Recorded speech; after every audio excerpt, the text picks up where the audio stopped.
La Universidad de San y América Economía organizaron un evento de ciberseguridad denominado ¿Cómo nos protegemos?, en las instalaciones del auditorio de la universidad, donde se trataron temas claves como privacidad y protección de datos personales, así como la implementación de una buena política de ciberseguridad en las organizaciones.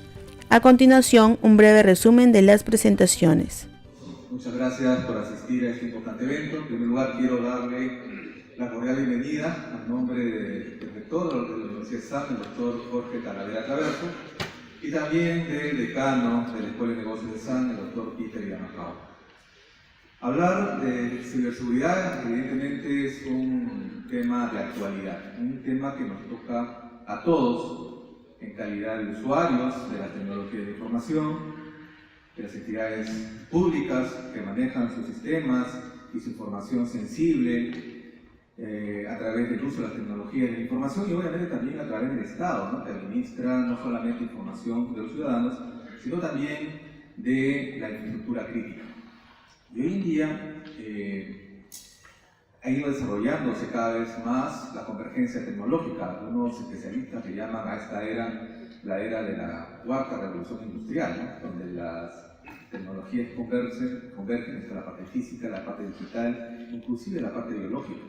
Y eso va a ir cambiando nuestras formas de vivir, ¿no es cierto?, de administrar las organizaciones, porque cada vez estamos viendo una mayor difusión y crecimiento de la inteligencia artificial, del machine learning, de las ciudades inteligentes.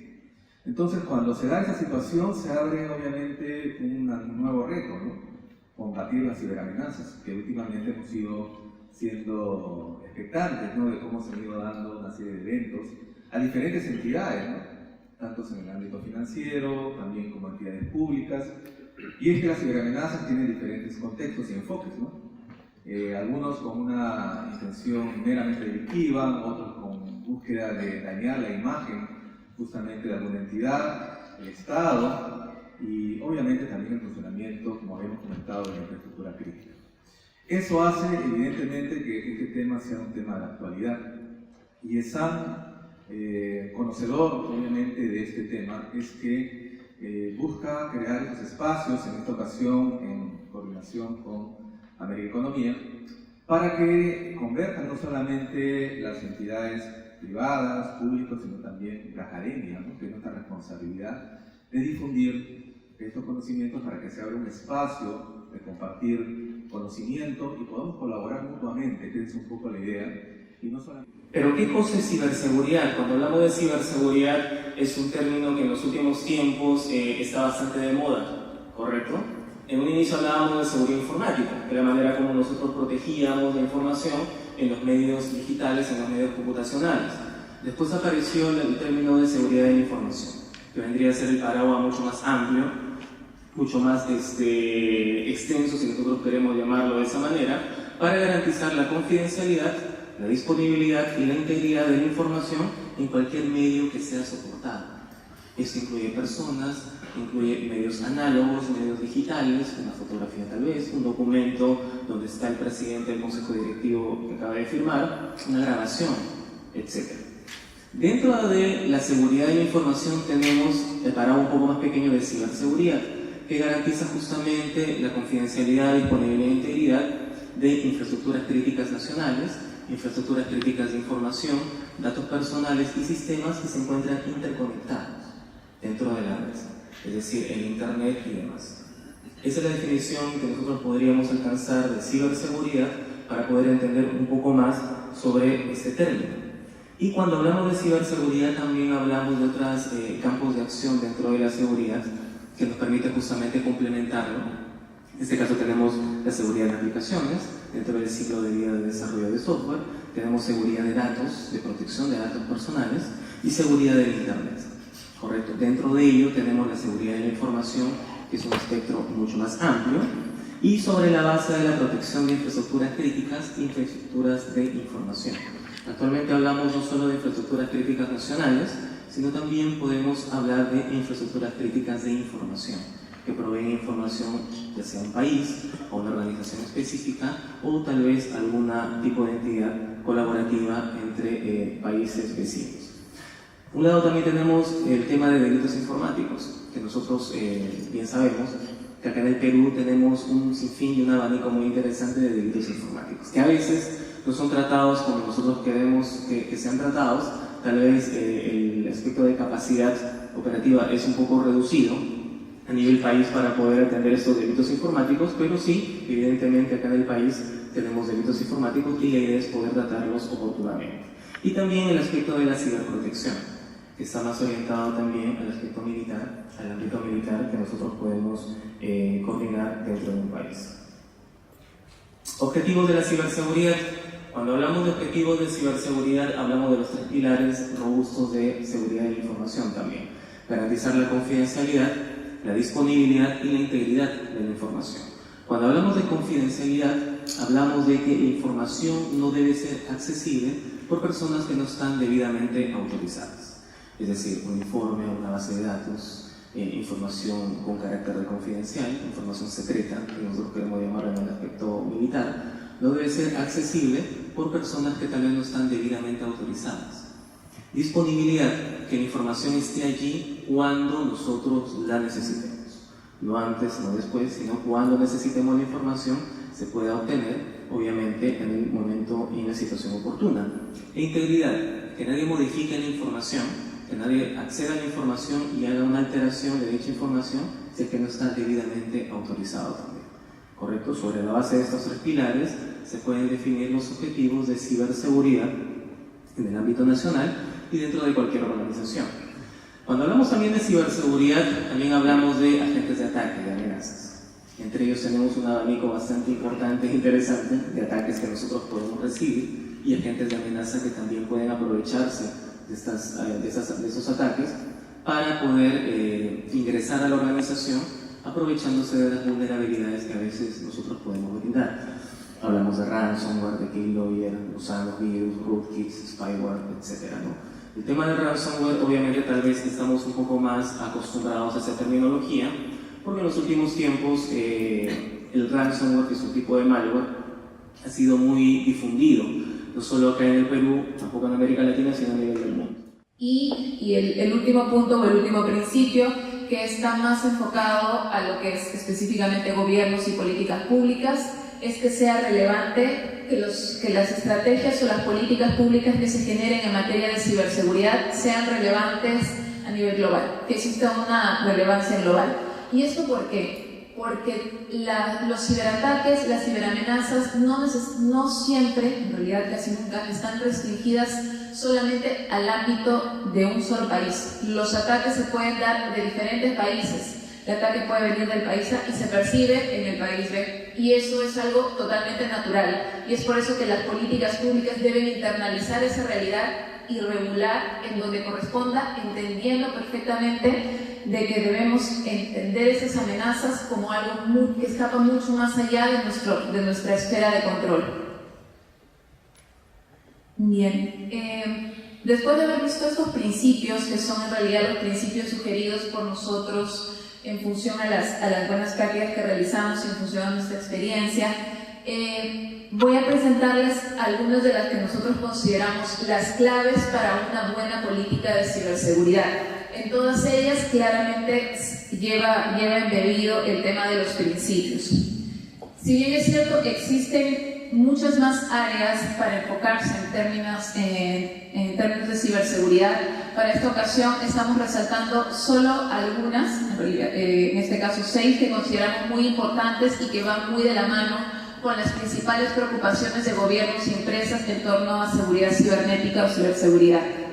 Y estos están dados por la mejora de la resiliencia cibernética, el desarrollo de una estrategia nacional de ciberseguridad, el impulso de la conciencia sobre seguridad cibernética en los grupos vulnerables, la protección de infraestructuras críticas, la optimización de las certificaciones de seguridad cibernética y finalmente la concientización y educación, que dista del punto 3 porque no está enfocado estrictamente en poblaciones vulnerables o en grupos vulnerables, sino en realidad se concentra en absolutamente todas las personas, en todos los ciudadanos digitales. Bien, entrando un poco más en detalle en estas claves o buenas prácticas, Miremos un poquito más en detalle cada una de ellas. Primero tenemos el tema de la resiliencia cibernética. En el tema de la resiliencia cibernética partimos de la premisa de que las tecnologías emergentes como la inteligencia artificial, el Internet de las cosas, la computación en la nube, traen oportunidades pero también generan riesgos que muchas veces escapan a un control inmediato. Y es ahí donde la resiliencia cibernética cobra especial importancia. Y no como una garantía de que nada nos va a pasar, sino que estamos en una mejor posición de protegernos y de responder cuando sufrimos algún eventual ciberataque. Últimamente escucho mucho sobre Swift y Swift me dice, oye, a mí no me han comprometido, ¿no? Y es verdad, Swift no fue comprometido. Lo que fue comprometido fue la seguridad de las instituciones que permitieron que lleguen a determinados canales, porque así como pudo ser Swift, pudo haber sido cualquier otro canal. Y Swift básicamente da unas recomendaciones que las pone en 9 y dice primero reguarda su entorno, ¿no? Esto es importantísimo. El otro tema, conocer los accesos y limitarlos, detectar y reaccionar, conozca a su adversario, limite su exposición, implemente controles de seguridad, implemente controles de negocio, otros controles comerciales y plan para respuesta de incidentes. Y cada uno se explaya sobre los detalles. Yo los invito a que revisen esto y vamos a ver un poco la presentación. Ok, esto es un poco gráfico y tiene sonido, no sé si... Fíjense, en los bancos para nosotros desarrollar un plan consideramos estas 4 cosas: las tendencias, la evolución de las TICs, los riesgos y los negocios de la regulación. Entonces, en el primer lado superior izquierdo, usted va a ver un ejecutivo que está saliendo de su casa, de su oficina, y le dice al robot que ya está yendo para allá. Y el robot de su casa lo que hace empieza a activar el aire acondicionado, a ver los diferentes instrumentos, equipos que hay como la aspiradora, el tema de la cocina, y avisa si es que va a ir con compañía, y si no va a ir con compañía, para que cuando eso programar algunas cosas. Entonces, vamos a varios foros y por otro lado tienen lo que está desarrollando Samsung para la parte comercial, la atención a la tecnología que hay. El otro lado ya se ha hablado de WannaCry, del crimen cibernético, y el otro tema es la regulación. Y pongo negocio y regulación, ¿por qué? Porque la regulación de hecho no acompaña, o sea, no va a la misma regulación. Miren si ya está regulado el tema de los lentes o todo lo que es data. Sin embargo, el hacker o el cracker, como también lo llaman, cuando vea todo lo que es código, va a querer ir ahí, ¿no? Bueno, también se habló sobre el tema de la regulación en el Perú, y de hecho se citó algunas disposiciones en donde nosotros hemos extraído la regulación nuestra en el Perú, la reciente, y donde vemos que sí se vincula con cualquiera de estas cuatro posiciones en donde nosotros diseñamos el. No vamos a entrar a comentar en detalle esto, pero sí quisiéramos ver cómo estamos en el ecosistema digital global y sus riesgos, ¿no? Y dentro de eso, lo que vamos a ver es este estudio que se mencionó sobre que hizo el BID y que hizo la OEA, y vamos a mencionar el caso de Perú, pero lo que les puedo decir es que si ustedes entran y lo revisan, está a disposición también en la página de la OEA y del BID, van a ver que casi todos los países de Latinoamérica están en los mismos niveles. Entonces, y esto efectivamente fue un estudio que se hizo en el 2016 y que hoy... Destacaban al inicio que es uno de los grandes destacados. Se está efectivamente tan mal como parece, y por otro lado, ¿dónde están las vulnerabilidades dentro de las empresas? Primero quisiera agradecer a ESAN y a América Economía por la invitación. Sin duda, y después de leer su artículo, me he quedado con mucho más miedo del que ya tenía. Efectivamente, hay datos que indican que en nuestro país, inclusive en casos de ataques de ransomware, somos líderes en la región. Somos los que más hemos sido afectados. Después de leer el artículo, sin duda, esto me lleva a reflexionar que esto ya no es una cuestión solamente de empresas, es una cuestión de Estado. Chile ya tomó algunas acciones al respecto, ha considerado que esto es un ataque ya prácticamente de tipo armado y que pone en riesgo la integridad o el patrimonio de sus ciudadanos y empresas. Entonces, WannaCry y todo esto que hemos visto surgir con las noticias de que fue simplemente la sustracción de herramientas utilizadas por una organización paragubernamental y que después fueron utilizadas para este ataque global que puso en riesgo operaciones a todo nivel, ya me deja mucho más preocupado, porque si China, o mejor dicho, Corea del Norte está involucrada detrás de esto requiere acciones mucho más fuertes a nivel Estado. Creo que todos hemos coincidido que el Perú ya debe adoptar algunas medidas que nos permita, digamos, hacer frente como nación, así como ya la iniciativa que tomó Chile, que es parte del convenio de Budapest, que el Perú, como lo mencionaron, aún no se ha adherido. Yo creo que es urgente el tema de esta adhesión. Las vulnerabilidades existen. Los sistemas operativos y todo sistema operacional es plausible de tener un error de código. Y este error es explotado, como lo que ocurrió con WannaCry, y que eventualmente debía haber sido puesto a manifiesto al fabricante, en este caso a Microsoft. No fue así y se explotó para hacer daño. Obviamente también hay error humano, porque a pesar de que Microsoft sacó el parche a tiempo y sigue haciendo daño. O sea, a pesar de que esto ocurrió el año pasado en mayo, los ataques haciendo uso de esta brecha, de esta vulnerabilidad, han crecido. El último, digamos, en un artículo que publiqué en LinkedIn mencionaba justamente que en julio hemos tenido una incidencia muy alta de una de las herramientas de este paquete, de esta explotación de vulnerabilidad, que es el Double Pulsar, que justamente llega a uno de los picos máximos en julio y que geográficamente tiene incidencia en India. Coincidentemente, tuvimos este tema del Banco Indio que fue atacado y que perdió buena cantidad de dinero a nivel mundial. Luego vino el ataque a los bancos peruanos. Tuvimos, según la información oficial, digamos, éxito repeliendo el ataque, que no es cosa curiosa, sino que es cosa de todos los días.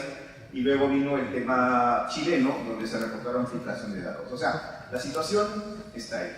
Hay vulnerabilidades a nivel de los sistemas, hay vulnerabilidades a nivel del ser humano que comete errores, y nos queda mucho por trabajar, y veo que las propuestas, insisto, no solamente deben ser de este lado privado, sino a nivel de Estado, porque esto ya tiene ribetes, y este artículo muy bien redactado creo que nos alerta y nos pone en la necesidad de tomar acciones a otro nivel.